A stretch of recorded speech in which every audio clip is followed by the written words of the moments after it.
2030 agenda and sustainable growth, while ensuring promotion of entrepreneurship in the private sector development.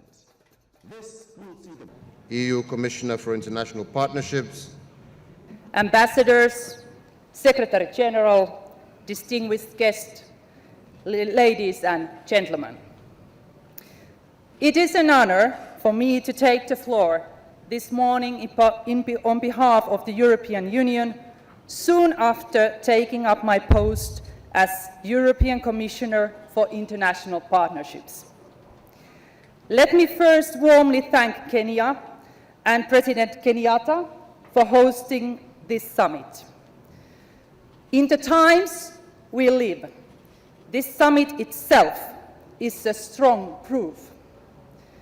Together, we stand against the tide of breaking ties.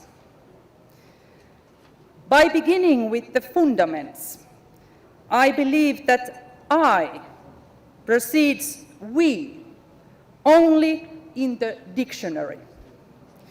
European Union strongly promotes cooperation, dialogue, mutual respect, and joint push for better.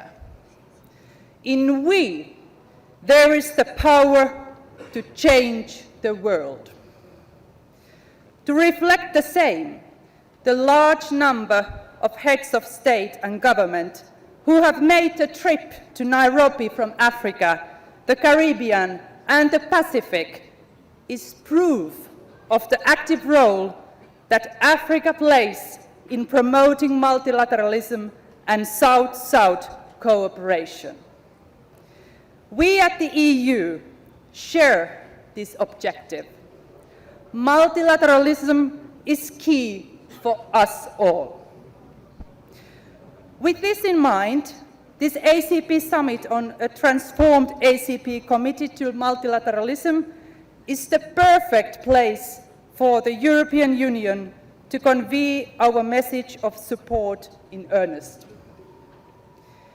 Because the partnership that binds the African, Caribbean, and Pacific group of states and the European Union together is truly special. Our partnership is both long-lasting and unique. It is the only one that spans the globe from north to south and east to west. Our challenge will be to make this partnership deliver the best possible results, not only bilaterally, but as a vehicle for multilateralism as well. We are now at crossroads, but a crossroads in the positive sense, because we have an opportunity to decide on the best way forward together. Allow me to take a look back at the path we have taken to get us here, because I think we can be proud. We have shown the world that we can join forces to bring about real change on issues of global importance. Let me just tell you two concrete steps. We came together around the Sustainable Development Goals, and we formed a high ambition coalition to get the Paris Climate Agreement through. These are major achievements, and we must build on them. Our multidimensional partnership has proven time and again that we are stronger when we stand together. Together, we are 107 countries, representing more than 1.5 billion people. Together, we account for more than half of the seats at the United Nations. We can build a powerful alliance that reflects our common interests and values in the international agenda. Together, we are forced to be reckoned with. So, while some are questioning the future of multilateralism, we are showing the world that multilateralism is very much alive. Acting together is how we can give our alliance more weight on the world stage and make a real difference to tackle global challenges. This starts with implementing the Paris Agreement and achieving the Sustainable Development Goals. Which brings me to the future. In our view, the agreement we adopt to succeed Cotonou must serve 4 basic purposes. Firstly, as the blueprint for our future partnership, it must be able to cope with the trends and realities of our modern world.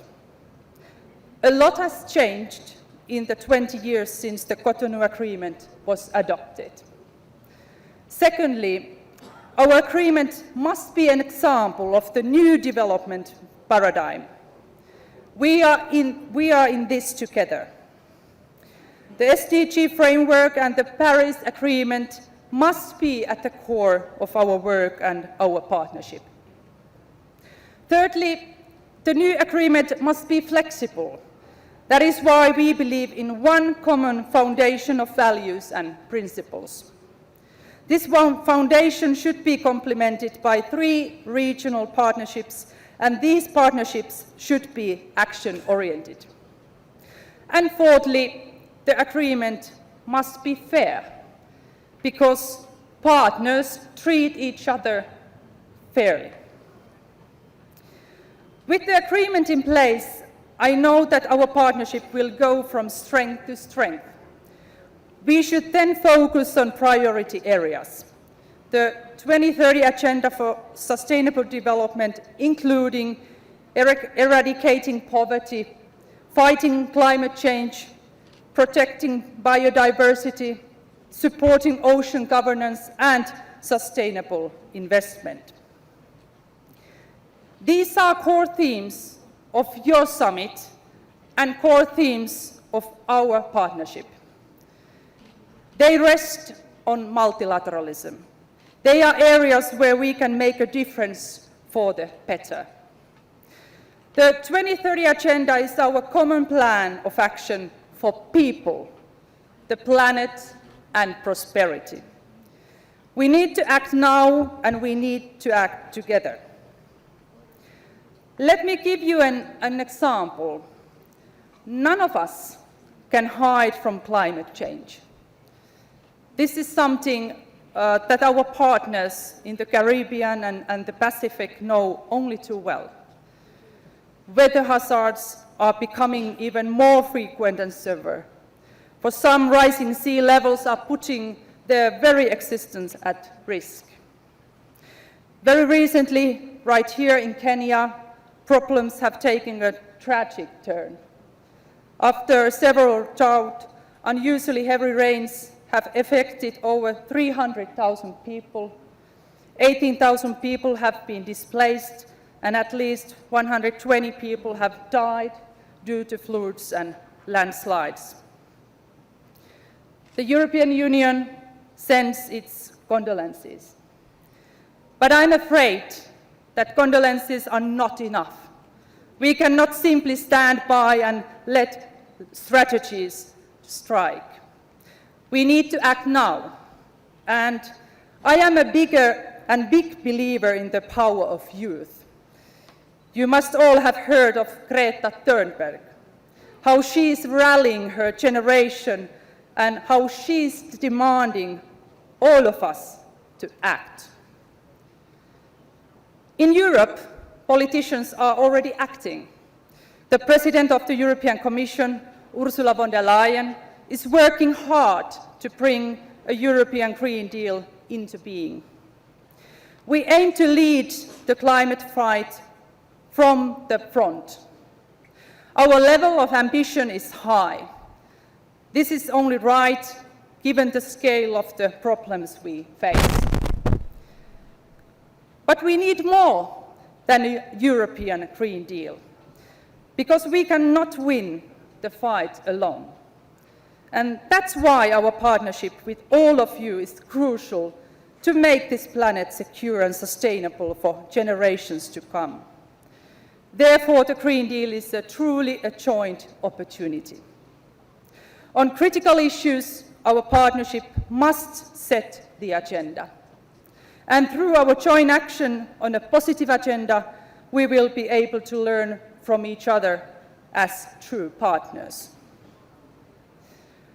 Ladies and gentlemen, the kind of future for us as partners reminds me very much of the African philosophy of Ubuntu.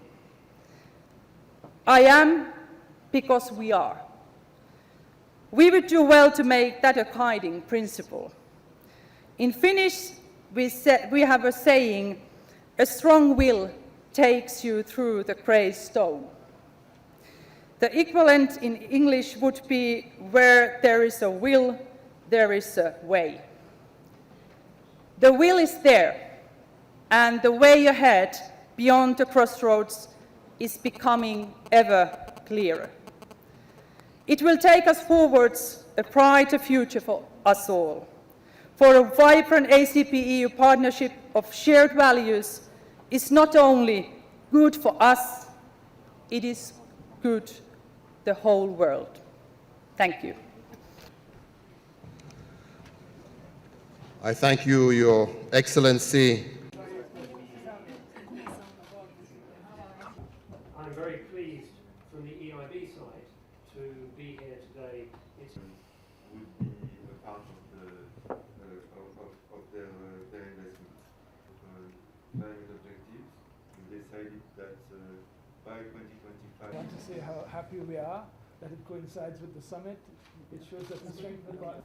I am here to convene you that the new European Union leadership attaches major importance to the European Union's relationship with Kenya. This partnership will be driven by the 5 pillars of the European Union's new geopolitical commission, addressed to me by President von der Leyen.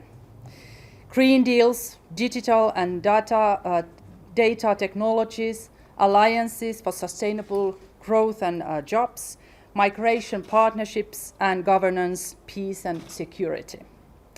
So in this spirit, I have been particularly pleased to take part in the signing of this important finance contract between the European Investment Bank and the Eastern and Southern African Trade and Development Bank. This signing ceremony is not only of the good relationship between the European Commission and the European Investment Bank, but also between the European Union's institutions and international financing partners. With Green deals being one of the key pillars of the new geopolitical commission, I would like to reiterate my commitment to climate action in close partnership with the government of Kenya. This finance contract will be vital to our efforts to support climate action and renewable energy projects in particular. It will also improve access to long-term finance for small and medium-sized enterprises in international and local currencies, thus contributing to job creation and addressing a root cause of migration. So this is a great honor and privilege to be here. Thanks a lot. a long, I would say, interesting journey. And we have the fellow members of TDB, and we benefit from it. Not only